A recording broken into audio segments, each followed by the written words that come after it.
Assalamualaikum warahmatullahi wabarakatuh.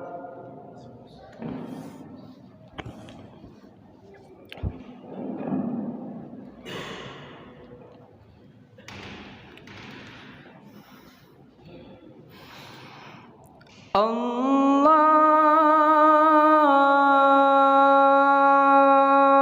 Akbar. Allahu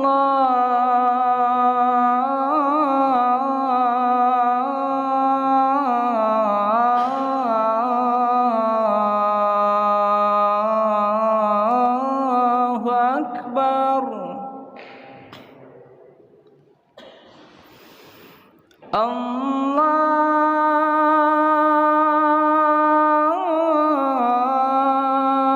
Akbar.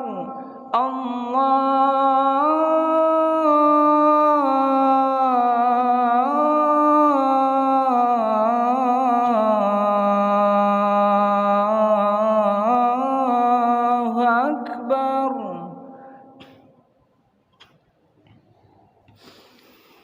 Asyhadu an la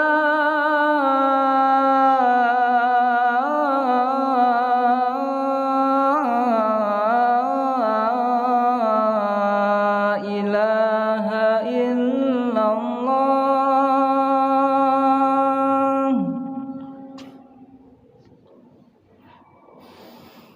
Asyhadu an la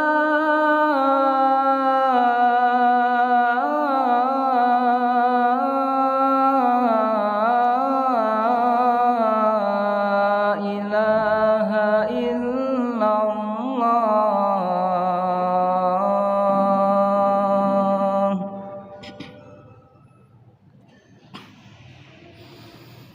Asyhadu anna Muhammadar Rasulullah.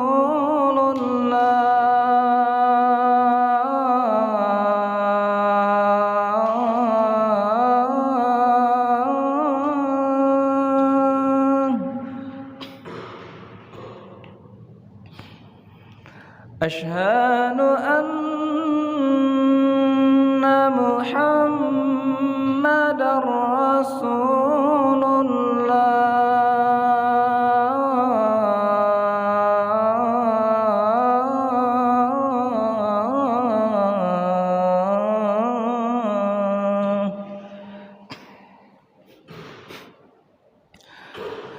Hayya 'alas salah.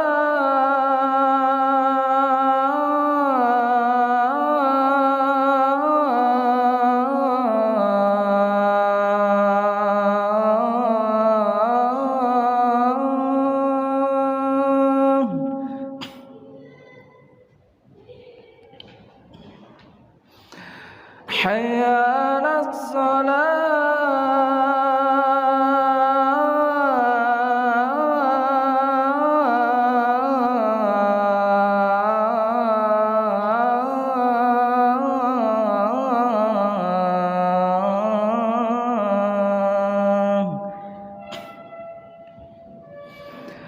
Hayya 'alal falah.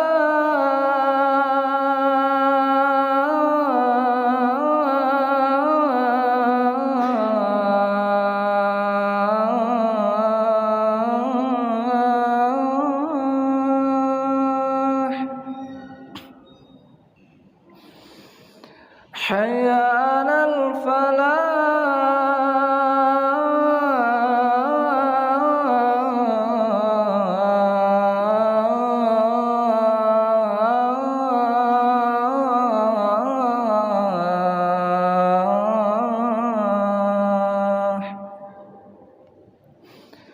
Allahu Akbar.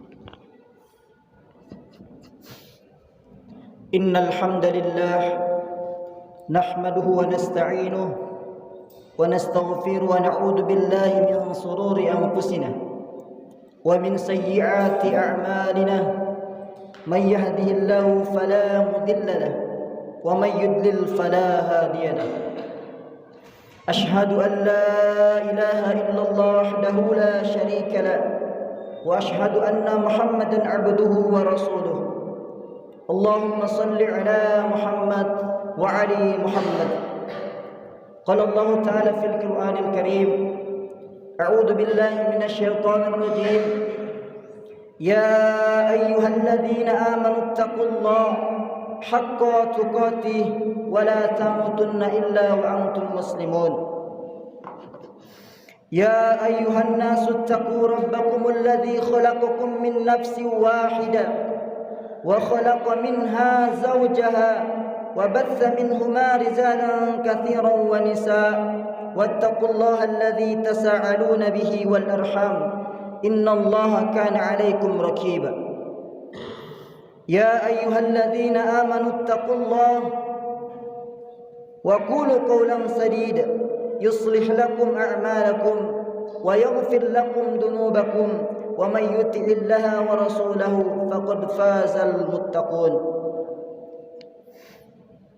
Kaum muslimin sidang jemaah Jumat yang dirahmati Allah Subhanahu wa taala. Sebelumnya saya ingin berwasiat kepada diri saya pribadi dan kepada jemaah sekalian.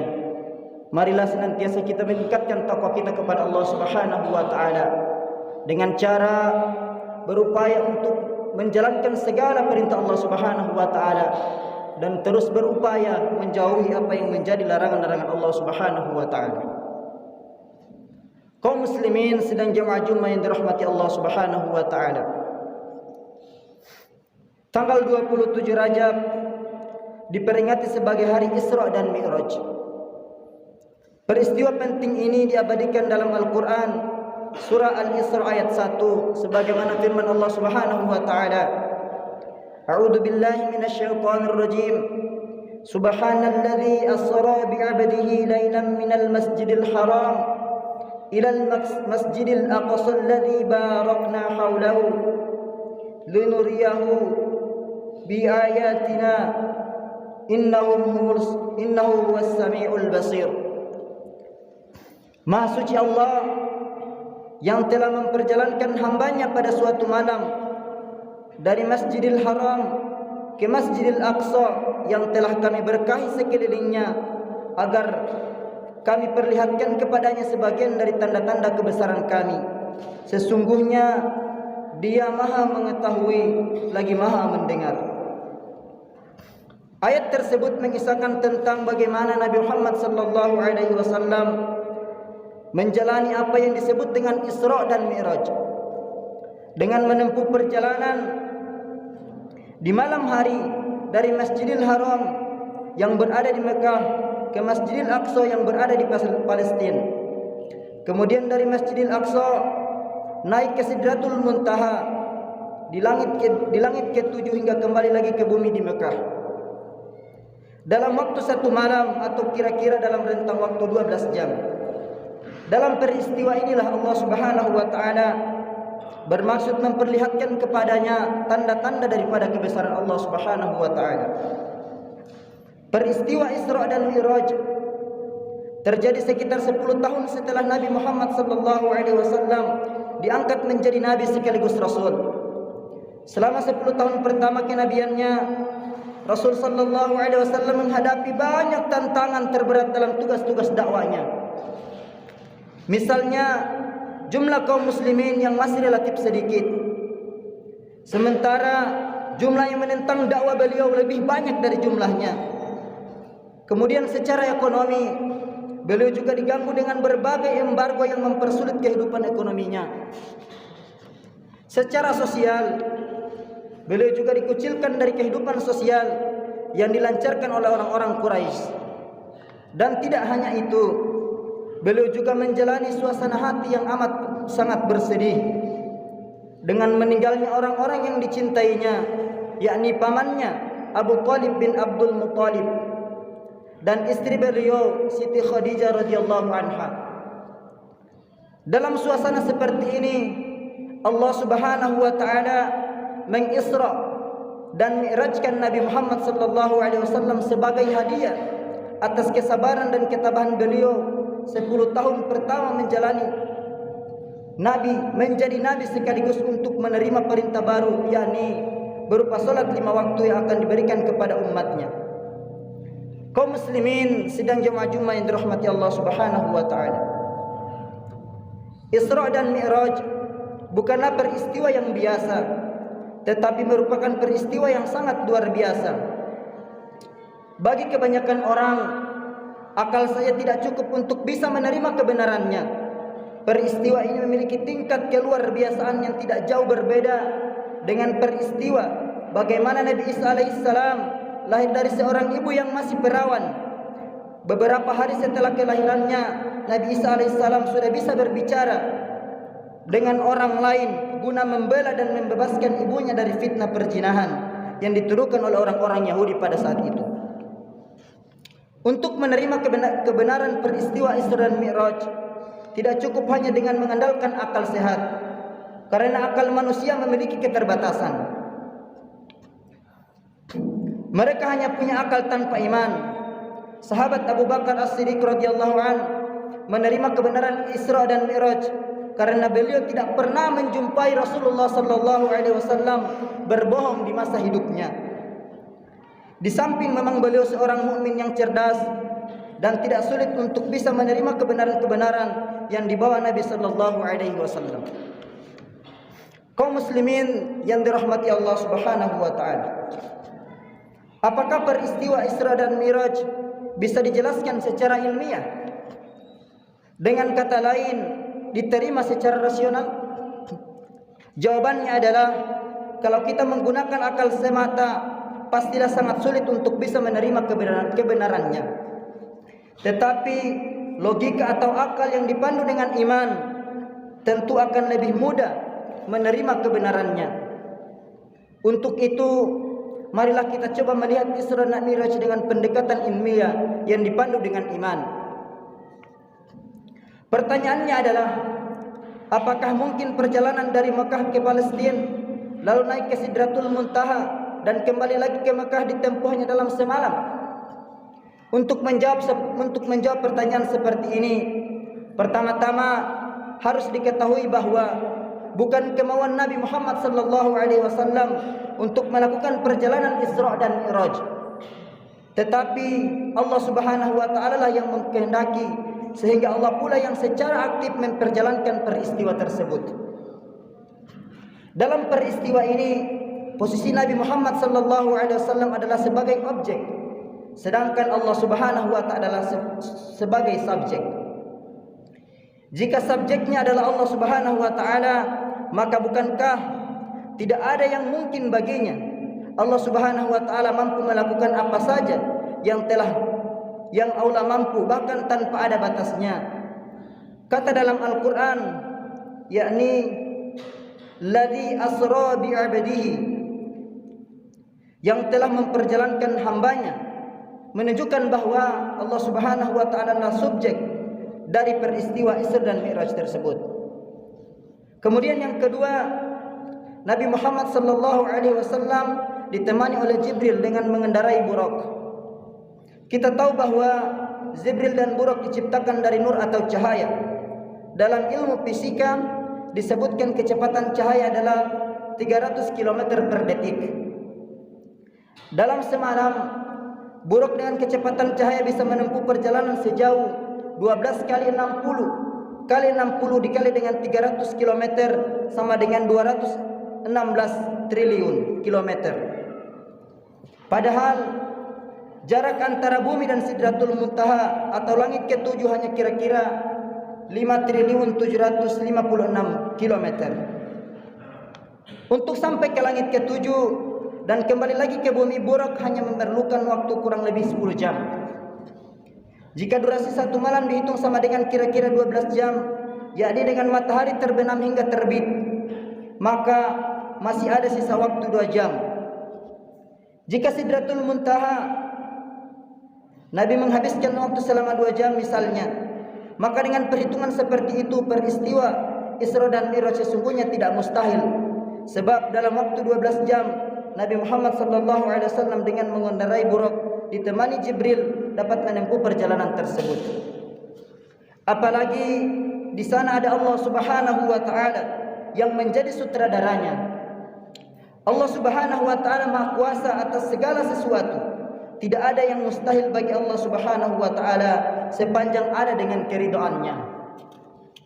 Kaum muslimin sidang Jumat yang dirahmati Allah Subhanahu wa taala. Peristiwa Isra Mi'raj diabadikan dalam Al-Qur'an. Sebagai orang Islam kita wajib percaya bahwa Al-Qur'an adalah benar.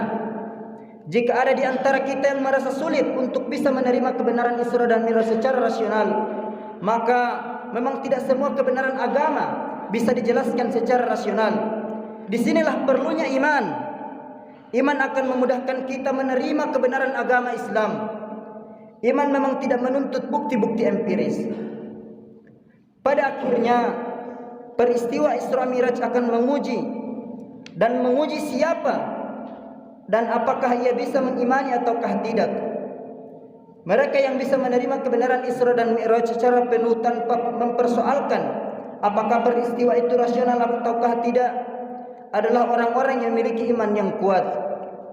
Mereka yang bisa mengimani Isra dan Mi'raj karena menurutnya peristiwa itu bisa diterima secara rasional, karena memang memiliki pengetahuan tentang itu, sudah tentu akan meyakininya lebih kuat dan lebih mantap dibandingkan mereka yang tidak memiliki pengetahuan sama sekali.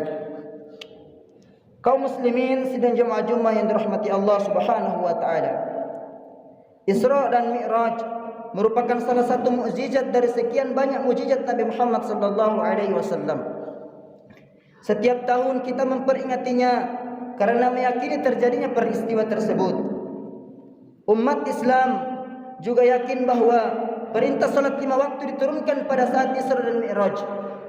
Oleh karena itu dengan peringatan Isra Mi'raj, marilah kita tingkatkan ibadah salat kita baik secara kualitas maupun kuantitas. Secara kualitas, ibadah salat bisa kita tingkatkan misalnya dengan meningkatkan ketepatan waktu pelaksanaannya dan sebagainya. Jika selama ini mungkin kita sering menunda-nunda waktu salat, maka marilah kita perbaiki dengan menjalankan salat tepat waktu, khususnya di awal waktu. Nabi Muhammad sallallahu alaihi wasallam pernah bersabda dalam hadis Bukhari dan Muslim, "As-salatu 'ala waqtiha." Salat hendaknya dilakukan tepat pada waktunya. Bagaimanapun, salat yang dijalankan tepat waktunya lebih baik daripada yang dijalankan di akhir waktu. Jika memang tidak ada alasan yang cukup dan penting, maka haruslah kita usahakan untuk menjalankan atau mengerjakan salat tepat pada waktunya. Kemudian secara kuantitas, ibadah salat bisa kita tingkatkan dengan menambah atau memperbanyak salat-salat sunnah seperti salat rawatib, duha, tahajud dan lain sebagainya. Kaum muslimin yang dirahmati Allah Subhanahu wa taala, dengan peringatan Isra Mi'raj yang setiap tahun kita laksanakan, kita berharap semoga Allah Subhanahu wa taala senantiasa menetapkan dan menguatkan iman kita serta memberikan kita kesempatan dan kekuatan untuk meningkatkan salat kita secara kualitas maupun kuantitas. Amin ya rabbal alamin. Aqulu qouli hadza fastaghfiruhu innahu huwal ghafurur rahim.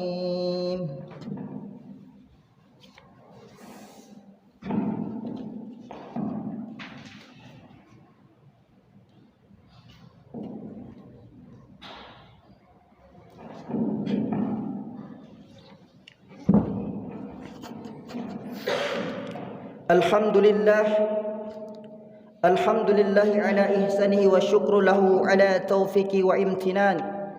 Wa ashhadu an la ilaha illallah wahdahu la syarika lah. Wa ashhadu anna Muhammadan abduhu wa rasuluh da'iya ila ridwanih. Allahumma salli ala Muhammadin wa ala alihi wa sahbihi wa sallam tasliman katsira. Amma ba'd. Faya ayyuhan nas ittaqullaha fihi ma amarana wa antahu amma naha واعلموا أن الله أمركم بأمر بدأ فيه بنفسي والثنى بملائكته بقدسي وقال تعالى إن الله وملائكته يصلون على النبي يا أيها الذين آمنوا صلوا عليه وسلموا تسليما اللهم صل على محمد صلى الله عليه وسلم وعلى آل محمد وعلى أنبيائك ورسولك وملائكتك المقربين اللهم عن الخلفاء الراشدين أبي بكر وعمر وعثمان وعلي وأن بقي الصحابة التابعين ومن تبعهم بإحسان إلى يوم الدين برحمتك يا أرحم الراحمين اللهم اغفر للمسلمين والمسلمات والمؤمنين والمؤمنات الأحياء منهم والأموات اللهم عزة الإسلام والمسلمين وأذل الشرك والمشركين وانصر من عبادك الموحدين وانصر من نصر الدين واخذل من خذل المسلمين دمر أعداء الدين وأعل كلماتك إلى يوم الدين اللهم دفع عنا البلاء والوباء والزلازل والمحان وسوء الفتنات والمحان ما ظهر منها وما بطن عن بلادنا إندونيسيا خاصة وسائر البلدان المسلمين عامة يا رب العالمين ربنا آتنا في الدنيا حسنة وفي الآخرة حسنة وقنا عذاب النار ربنا ظلمنا أنفسنا وإن لم تغفر لنا وترحمنا لنكونن من الخاسرين عباد الله إن الله يأمركم بالعدل والإحسان وإيتاء ذي القربى وينهى عن الفحشاء والمنكر والبغي يعظكم لعلكم تذكرون واشكروا الله على نعمته يزدكم ولا ذكر الله أكبر وأقيموا الصلاة